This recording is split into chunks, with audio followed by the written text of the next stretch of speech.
Ang video na ito ay tuturuan ko kayo kung paano tayo gumawa ng AI script na may nagsasalita na AI sa ating video gamit ang ating CapCut app, CapCut website or CapCut apps. So ito yung ating gagawin.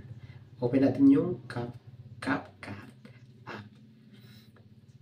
Yan. Once na open natin yung CapCut app, click lang natin yung expand. So ito yung expand. Dapat ay mayroon tayong load or data dito sa ating wifi or sa cellphone natin. Tapos AI script. So click natin yung AI script. Tell us about the products. So what product do you want to promote? Example is YouTube. YouTube app. YouTube app. So ito yung ating product. YouTube app. Tapos yung dito naman ay yung describe the selling points of your products. Separate multiple selling points with commas. For example is ito. I want to download videos. Example is ito.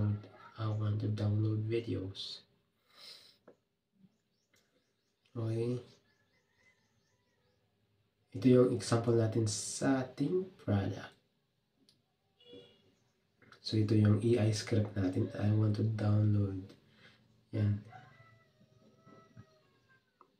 Download videos on YouTube. Once na natapos na tayo sa description natin, click natin yung generate. So, may generate sa baba. I-click natin yung generate.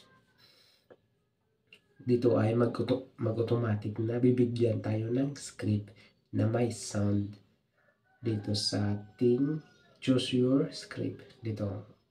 Ito na yung script natin. Why I want download video on YouTube because there's a lot of videos that I want to see and best way to watch them is on YouTube. Okay? Dito naman is ito, you know, I'm the queen of the... Okay. So, pipili tayo kung ano yung gagamitin natin. Tapos, click lang natin yung use this script.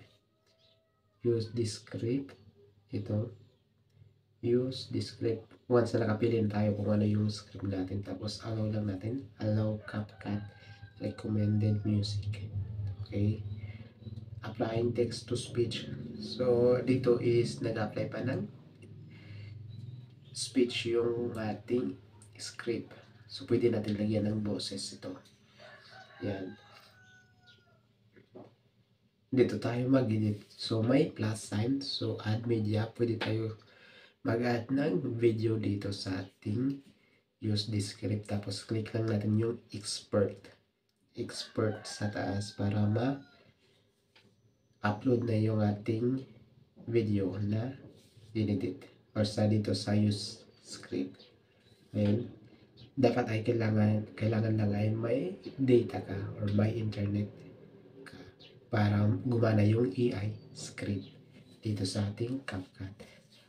So, ganun lang kasimple kung paano gumawa ng AI script na may boses dito sa ating CapCut.